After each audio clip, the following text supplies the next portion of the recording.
հարցերի վերաբերյալ դիտորդություններ կարողներ կարծում, եթե չկան հավաստում գործակատերի մշտություններ, առաջինը հանրային միավորություններ, այդ հարցերի վերաբերյալ դիտորդություն ներկայացնելու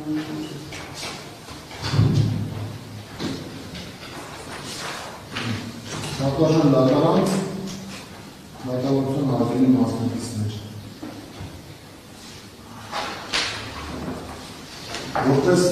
ներառյալի պատասխանատվություն և ներմասնող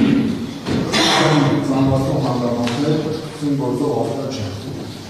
Որպես ներառյալ աչքանային անձրու ենթարկվող տվյալ գործի քննության ընթացքում պաշտպան և դիտվում է նրա կողմից նախկինում դատապարտված չլինելը։ Հայաստանի Հանրապետության քրեական օրենսգրքիությունի երկրորդ մասով սահմանված են պատժի նպատակները։ Սոցիալական ախտորոշման վերականգնումը, պատժի ենթարկված անձի վերասոցիալիզացումը և հանցագործությունների կանխումը։ Հայաստանի Հանրապետության քրեական օրենսգրքի 69-րդ հոդվածի առաջին մասով սահմանված է հանցագործության համար մեղավոր ճանաչված անձի նկատմամբ նշանակվում է արդարացի պատիժ։ Նույն հոդվածի երկրորդ մասով սահմանված կարգով պատժի տեսակը և չափով որոշվում է հանցագործության պատճառված վնասի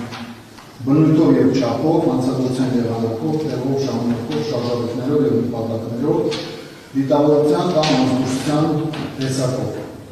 պատասխանատվությունը և պատիժը մեղմացնող և ծանրացնող հանգամանքներով։ Քննարկվող դեպքում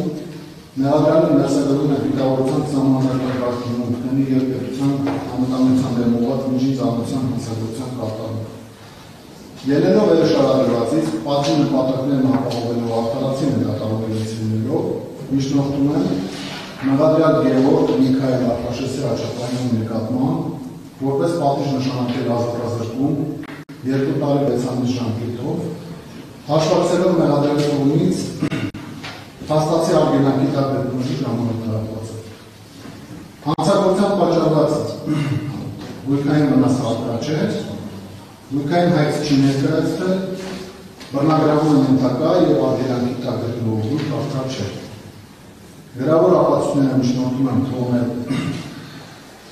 դրական գործի նյութերում։ Իրեղեն ապացույցները առկա չեն, կիրառված խախտամիջոցը թողնել ամփոփով, մինչև դատավորչի օրինական ուժի միջնորդները, իսկ վարակային ծախսեր առկա չեն։ Պաշտպանական կողմից գործունեությունը Հատուաշան դատարան, նախ եւ առաջ